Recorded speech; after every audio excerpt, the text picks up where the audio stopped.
Hello, and welcome to Auto Be Careful, the place for car safety news and information. I'm Gene, and today we're going to answer the question: are bigger, heavier vehicles really safer? You may have heard of the idea that a bigger, heavier vehicle is always safer when it comes to getting in a collision. But is that actually the case? On February 5th, the Insurance Institute of Highway Safety released the results of a study where they looked into the size of a vehicle and its impact on the safety of its occupants, and the results may surprise you. Now, when it comes to basic physics, it's true that mass is a major determining factor. If two objects are traveling at the same speed and have the same mass collide, both objects will have equal forces applied to each of them. However, if one of those objects has more mass or a greater speed, then it will have more of its momentum conserved.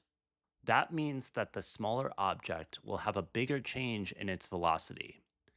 In the event that a collision cannot be avoided, it's always best to slow as much as possible because reducing the overall speed of either object will also reduce the forces applied to both of them, even for the smaller object.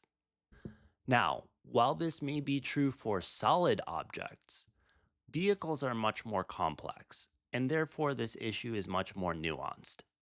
There are many factors that can make a difference in a vehicle to vehicle collision, and the IIHS study discusses some of these. Let's talk a little bit about the study. The study looked at crash data where at least one driver was killed and focused on two time periods: crashes from 2011 to 2016 and crashes from 2017 to 2022. The study was looking at how extensively the occupants of one vehicle were at greater risk of injury than the other. One really interesting part of this study is that it found that the risk of injury to the occupants of smaller vehicles was lower in more recent years than it had been in previous years. If you believe that larger, heavier vehicles are safer just because they're larger and heavier, that may surprise you. Does this mean that the safety of smaller vehicles is quickly catching up to the safety of larger SUVs and pickups? Again, the answer is a bit more complex. The IIHS study noted that one of the biggest reasons for this safety improvement had nothing to do with vehicle size at all. In 2009, automakers agreed to standardize the height of their bumpers, allowing crumple zones of all vehicles to align. Prior to this, a larger vehicle's crumple zone would often override the smaller vehicles. This led to a situation where the occupants of a larger vehicle had the benefit of their own crumple zone, while the occupants of the smaller vehicle had virtually no crumple zone to benefit from. With the new standardized bumper height, the crumple zones were now aligned, allowing the benefit of two crumple zones for all occupants.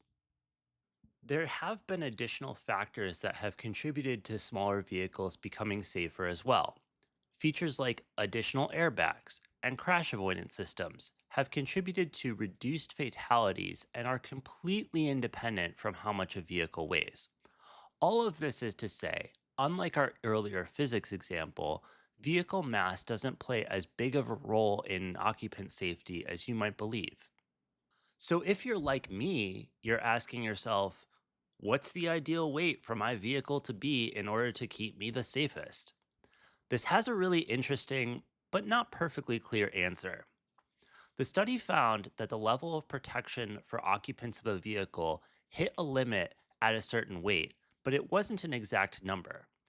Instead, the study discovered that this limit was the average weight of all registered vehicles on the road.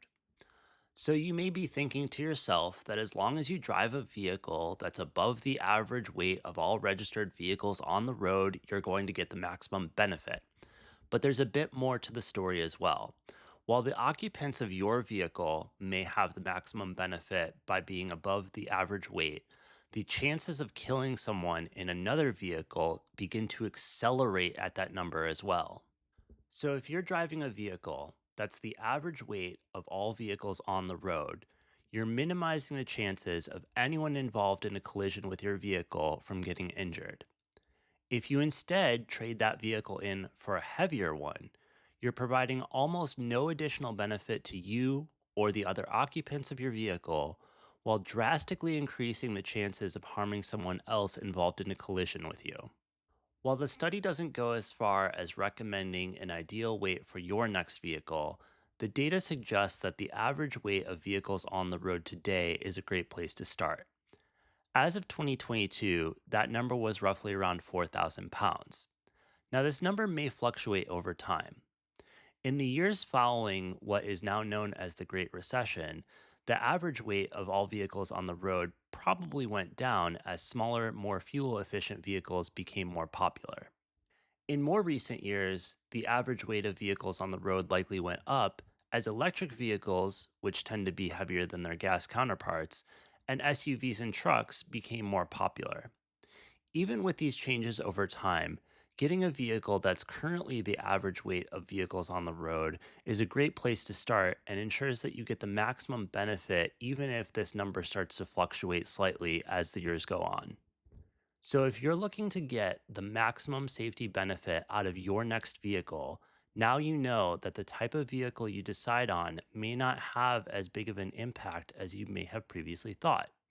In fact, the study points out several other factors that can increase the survivability of a collision, including the car's safety systems, the driving style, and where the impact occurs.